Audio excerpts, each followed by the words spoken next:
Hello everyone, and thank you very much for joining us today for this webinar on the 2023 DAFM Thematic Research Call. For anyone that doesn't know me, my name is Carl Walsh. I'm the head of the research division here in the department. Today we're going to run through a slide presentation to give you some of the key details about the call, and then we'll move into a Q&A session. So the presentation should take about 20 to 25 minutes, I think, and we'll use the rest of the time then for questions and answers. So we'll probably finish within the hour, but if we need to go a little bit over that, we can accommodate that as well. The presentation today and the whole webinar is being recorded, so that'll go up on our website after. Along with the slide deck that we're presenting. So Matthew, if you just flick on there to the next slide. So as we go through the presentation, if you have questions, there's a question box there that you can type those into. So feel free to be tapping them into the question box as we go along, because when we get to the Q&A session, then we're hopefully we'll be able to move through those more efficiently. So I'll just cover off a few of the high-level aspects of the call, and then I'll hand over to Matthew Halpin, who's in my division, and he'll take you through some of the key themes in the call, and then Helen Murphy will cover off some of the other detail. And then for questions and answers, I'll be joined by some of the other team here in Research Division, including Fionnuala Malone, Pat Kelly, John Harrison, Aidan Holohan, Patrick Barrett, and Cian O'Connor. We're also joined today by Sam Mohiney from DAERA. He's filling in for his colleagues on the research side who unfortunately couldn't be with us today, but Sam will bring back any questions that can't be answered today from the Northern Ireland institutions and get those answered afterwards. And if there are any questions we can't answer immediately today, we will get the answers out to people in a Word document that will go up on our website as well with the slide deck and the link to the recording. So to kick off then, essentially the call 23, DAFM call 23, for anyone that doesn't know, it's a research call that we launch every second year. It's a key part of the thematic research strand, which is one of the 5 key strands of our framework for supporting research. And this followed a restructuring of our approach to research in 2020, which saw the 5 strands replace the previous stimulus, firm and covert model. It's a key part of our funding for research. For anyone that isn't familiar with our role as a research funder, we're the 3rd biggest department for public support for research, accounting for around 11% of total public research support. And since 2010, we've awarded over 210 million euro for research.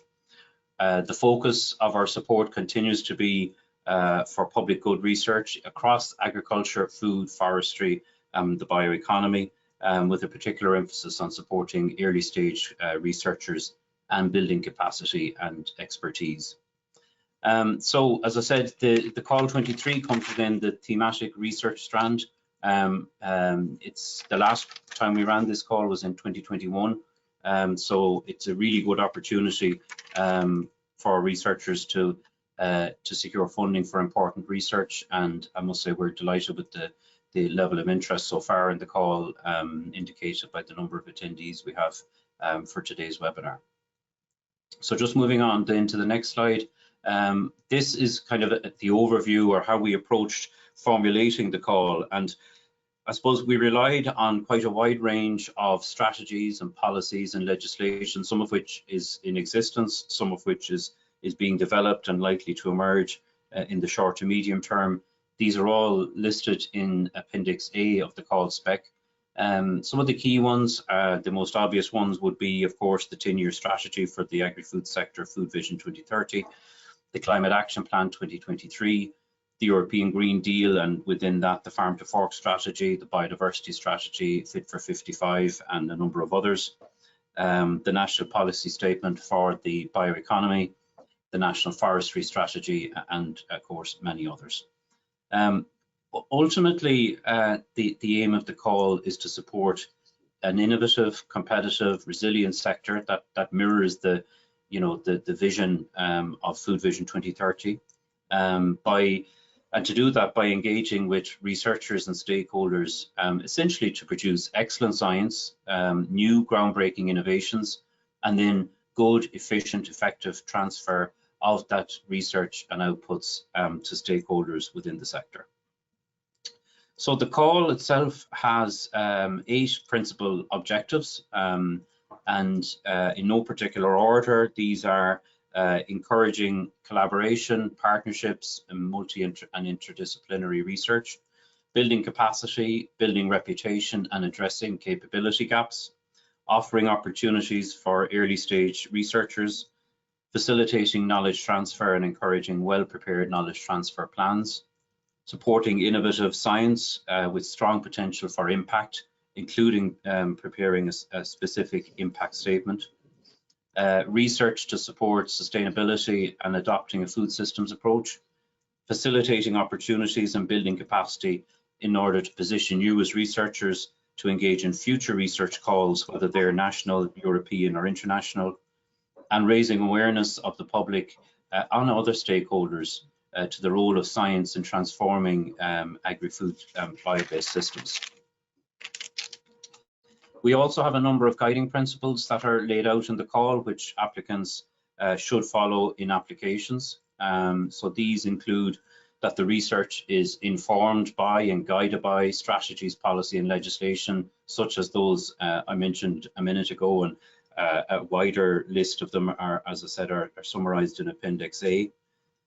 Fundamental, of course, is the standard of research and scientific excellence, and that's reflected in the fact that proposals to be considered worthy for funding must achieve at least 60% in the marks for that criteria. That any conflict of interest is avoided, and where a conflict of interest does exist, that it's stated and it's transparent. That the proposal takes account of the views and needs of all relevant stakeholders. That fairness, equality and diversity are embedded in the proposal, and that includes age, race, ethnicity, disability, gender, sexual orientation, religion, pregnancy, maternity and paternity, marriage and civil status. That the research is conducted to the highest standards of integrity, and that in particular includes adhering to the policy statement on ensuring research integrity in Ireland. A commitment to make every effort to engage with implementation of the objectives and actions in the National Action Plan for Open Research, and that the research is ethical and legal, has all the required licenses and certificates, while also abiding by any other relevant data protection or regulatory requirements. And I suppose the caveat or the disclaimer is that any intentional or unintentional failure to comply with any of those principles can result in a termination of the project at any point in its duration. So that's a little bit of a serious note for me to end my part of the presentation on. I will hand over now to Matthew, and he's going to run through the call themes, and then Helen will cover the remaining aspects. So just as a reminder, as I said at the beginning, if you have any questions, we have a number in already. If you have any questions, put them into the question box, and hopefully we get to them at the Q&A session. So Matthew, it's over to you.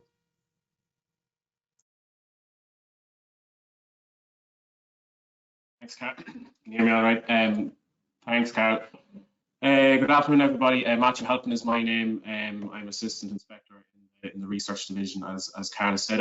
This afternoon, I'm just going to, I suppose, run through the themes of Call 2023 and associated topics with those teams. I would just like to flag that this is a quick overview, but the call specification document, section 2 of the call specification document, pages 7 to 40 of that document, go through the themes and their associated topics in much greater detail, and I'd certainly, if you haven't already done so, I'd encourage you to read down through that for more detail. I just start, I suppose, by looking at the actual mission of our call, and Carl has touched on it already, but it's enabling Ireland to become a world leader in sustainable agri-food, forest, and bio-based systems. And I suppose with that in mind, we have developed 5 key thematic areas, I suppose, for this research call, and that's where our proposals are. We're hoping they will fall under. I'm going to go through them in later slides, but in general, the areas are climate, the environment, animal and plant production, rural economy and the bioeconomy, and finally food. I suppose while there are 5 individual topics, it's worth noting that they are all interrelated, and I go back to the last word in the mission statement, systems, and that idea of sustainable systems. And if we're, I suppose, to be in keeping with the idea of, sorry, I just went on mute there. If we're in keeping with a systems-based approach, we are encouraging applicants to look at the idea of cross-cutting. So, as the box says there, where appropriate, applicants are encouraged to combine areas from more than one theme. I suppose from an overall point of view, this gives rise to potentially more impactful and more beneficial research. But then from the point of view of actual project proposals and submitting proposals, it's worth noting, I suppose, that part of the evaluation process, there will be emphasis placed on, I suppose, achieving greater impact through knowledge transfer and policy, etc. So, like I said, applicants are encouraged to look at cross-cutting, combining more than one thematic area in their proposal, but that's only where relevant to. In terms of the actual structure of the themes and the associated topics, each thematic area has 2 parts, and the topics fall under Part A or Part B. So very briefly, Part A involves high-level topics. These are broader topics, and I suppose they're open to a certain level of interpretation. In your call specification document, you'll see the Part A topics. There's a short paragraph on the rationale behind the topic, and then we have a short paragraph on suggested or proposed objectives for that topic as well. And that's not an exhaustive list, so like I said, it's open to a certain level of interpretation. And Part B topics, these are more specified topics, looking at specific research needs for the sector. And again, if I refer back to the call specification document, these are scoped in more detail in the document. They're laid out in tables, and you will have the specific title of the topic. You'll have the context. There'll be detailed rationale and needs behind that topic, and indeed then there will be detailed objectives for that topic too. So that's how they're laid out: Part A topics and Part B topics. I suppose just moving on to the actual themes now. Theme 1, climate mitigation and adaptation. I suppose, as Carol has mentioned, the various strategies and policies. We're all aware of the Climate Action Plan 2023 and I suppose the associated carbon budgets and sectoral emission ceilings, and that I suppose underpins this theme underpins a lot of that and our roadmap towards 2030 and indeed on towards 2050. So topic 1, these are the Part A topics I'm going to run through first. Topic 1 is climate mitigation and air quality. Topic 2 is climate adaptation. Topic 3, greenhouse gas emission inventories, and that's perhaps looking at refinement of the inventories and I suppose capturing the effects of various measures. For example, topic 4, displacement of high embedded energy material, and topic 5, renewable energy and bio-based products in the agri-forest sectors. So essentially that's exploring methods and technologies to, I suppose, substitute fossil fuel energy. Like I said, each theme has Part B topics, and for theme 1, there's 5 specified topics in Part B. I'm not going to run through them here because they're detailed much greater in the call spec, so I'd encourage you to look at that. Theme 2 then is agri-environment, biodiversity and ecosystem services. So I suppose theme 1 dealt largely with our climate, particularly emissions targets and climate and how the role that plays in environmental sustainability. I suppose this second theme looks at the other facets of, I suppose, our environment and how we work towards improve our environmental credentials. And these are no less important than what was outlined in theme 1. So if we look at topic 1, water resources, quality and quantity, And that's, for example, looking at surface water, groundwater, reducing the pressures on that, and how management factors across farming and forestry can play a role there. Topic 2, biodiversity, agro-biodiversity and nature restoration. And I suppose I just flagged how we can build our capacity, I suppose, to implement EU nature restoration law, for example. So research is really going to underpin that, and that topic opens the door for that. Topic 3 there, soil health, for example, the functionality of soil, fertility of soil, and I suppose mapping, measurement, and how we manage our soils across a number of systems. And the 4th topic there, the 4th part A topic, agroecology and other land management practices. So again, you're opening the door there for proposals under regenerative agriculture or conservative agriculture, etc. Again, 4 specified topics in part B for this theme. Theme 3, smart, sustainable animal and plant production, health and welfare. And as you can see from the 8 part A topics, it's a broad, it's a large thematic area, but it's an important one too. And I suppose essentially it's looking towards improving the sustainability and resilience of animal production, plant production, crop production, and forestry production, and looking at those systems. Topic 1, breeding or production of sustainable agriculture or forest material. That's the first topic. Topic 2, identification and mitigation of plant and animal pathogens. Topic 3, biosecurity, and I suppose it's worth noting the spec also says phytosanitary measures as well. So that's biosecurity in terms of animals and plants.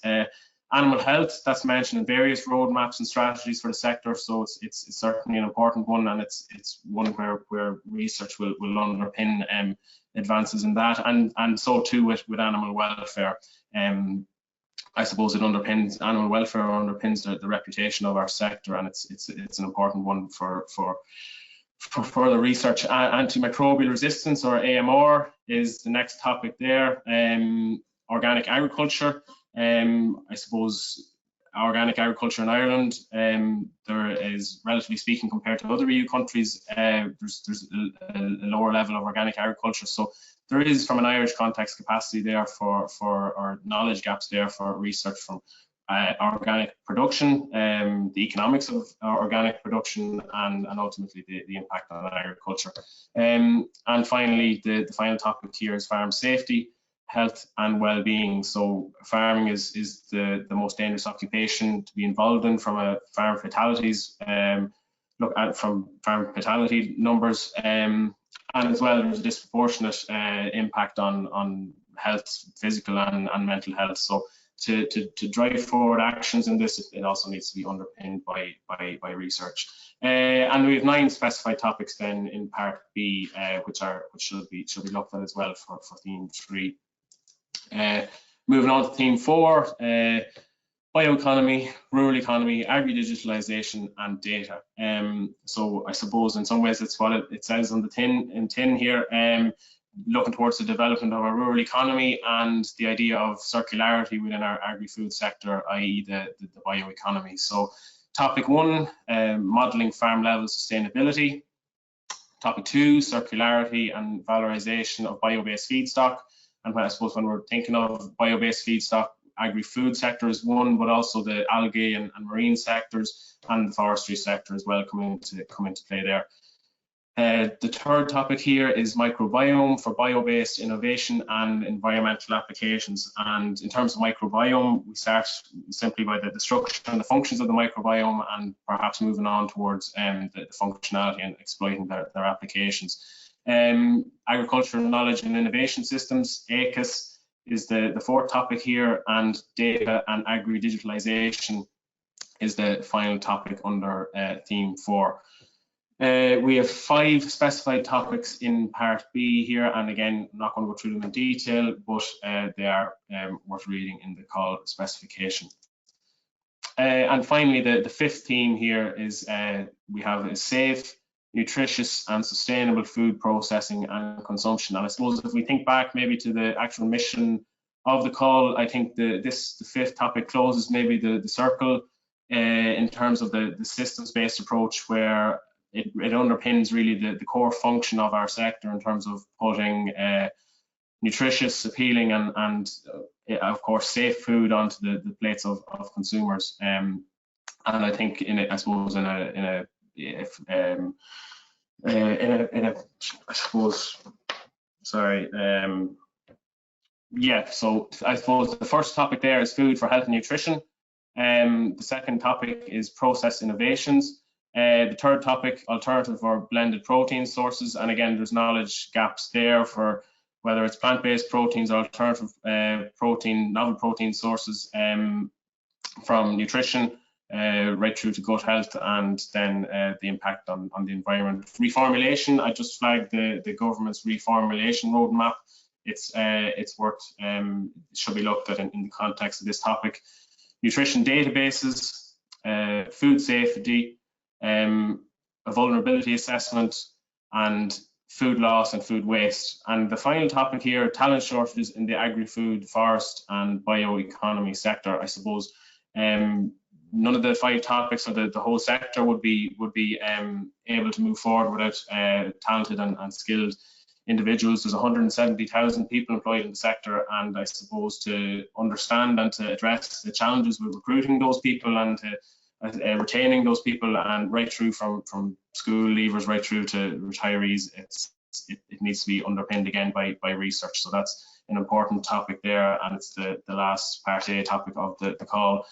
Finally, 3 specified topics in part B then for theme number 5. So that's just a general overview, I suppose, of the 5 themes and their associated topics, both part A topics and part B topics. Like I said, we're as like Carol said, we're open to questions at the end, but I would encourage everyone, if they haven't already done so, to read through the call specification document as well, where they're broken down in much greater detail.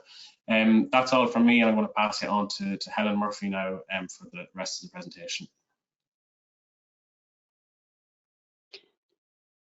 Thanks, Matthew. So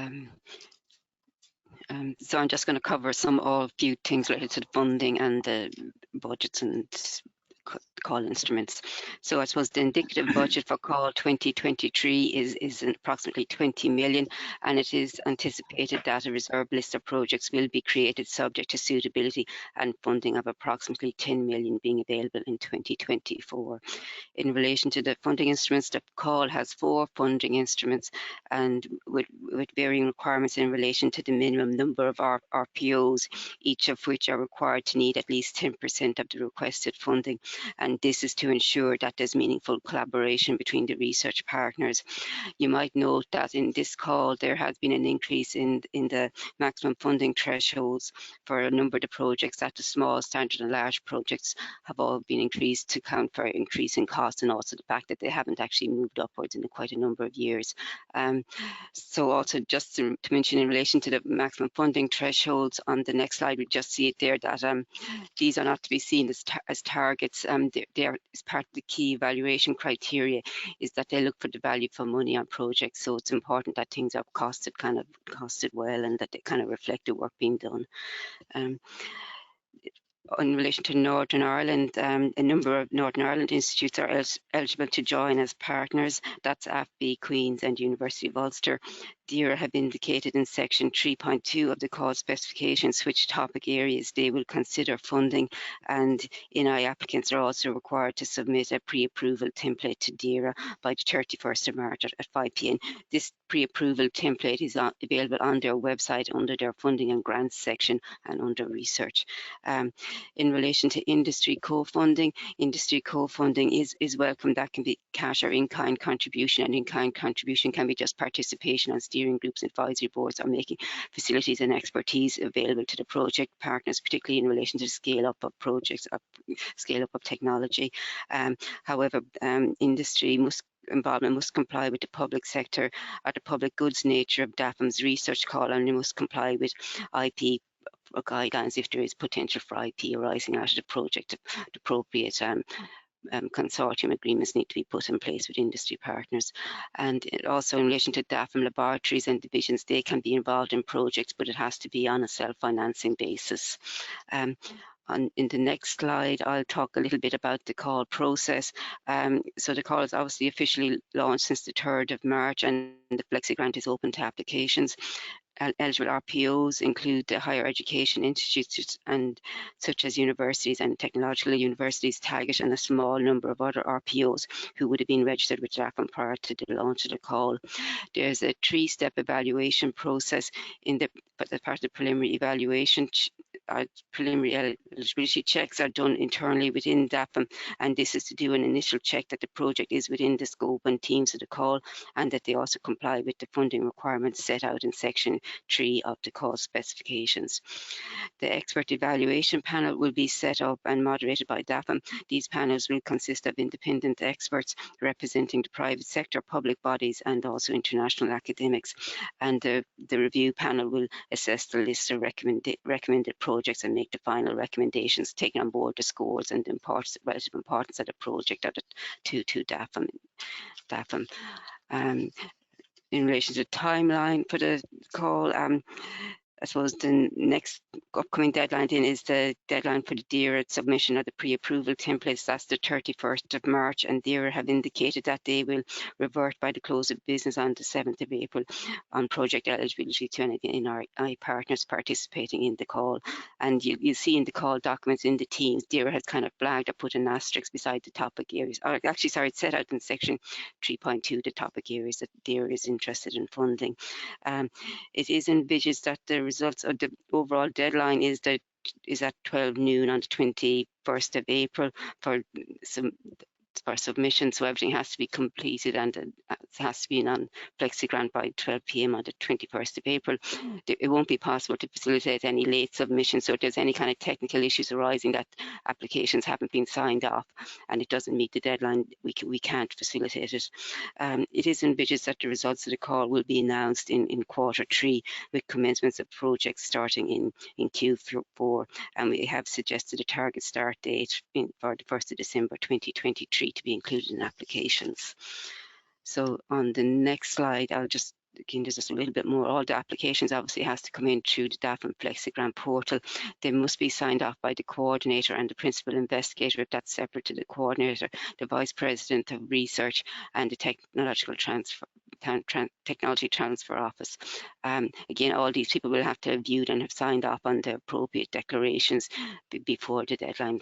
And if any declarations aren't completed, it will not be possible to submit the application.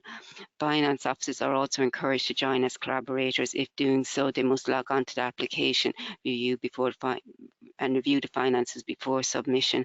And applicants are encouraged to save their applications regularly, as material can be lost if you're not moving from page to page. So it is important to kind of save as you're going along when you're completing the application form. And then you'll find more details in section 4 in terms of eligibility requirements, and on page 45 of the call specification document, as well as guidelines for applicants, that document. The key other resources are listed here. This is the last slide, so you'll have our own website, the call details for applicants, the call specifications and FAQs, and there's also details on accessing the portal. And there's also some contact details for DERA as well. If you want to download the pre-approval template, you'll get it from their website, and that's the contact point for DERA applicants. And that's all on my side anyway. Thank you. Great, thanks, Helen, and thanks, Matthew. So that's just a set of slides that look essentially they give the high-level overview of the call and point to some of the key aspects within the call spec and the call guidelines documents. I think it's obvious, I think, to most people that there's a very broad range of topics in the call spec this time around. That reflects the amount of research gaps that exist across those areas. It also reflects the breadth of the challenges that face the agriculture, food, forestry and bioeconomy sector. So yes, it is a very broad specification. So I think it's important to point out in the slide that Helen put up about the budget. So yes, our budget this year for the call is around 20 million euro, but we intend to replicate what we did with Call 21, which was to put a second set of projects deemed worthy of funding onto what we call a reserve list, and to fund them next year. It's partly a reflection of our budgetary cycle. It also depends on the level of funding that we secure. We were lucky that Minister Hayden secured us an increased budget for this year, which enabled us to run this call. Effectively, and fingers crossed, with no major surprises for what our budget will be next year, the overall size of the budget for the call is probably closer to 30 million.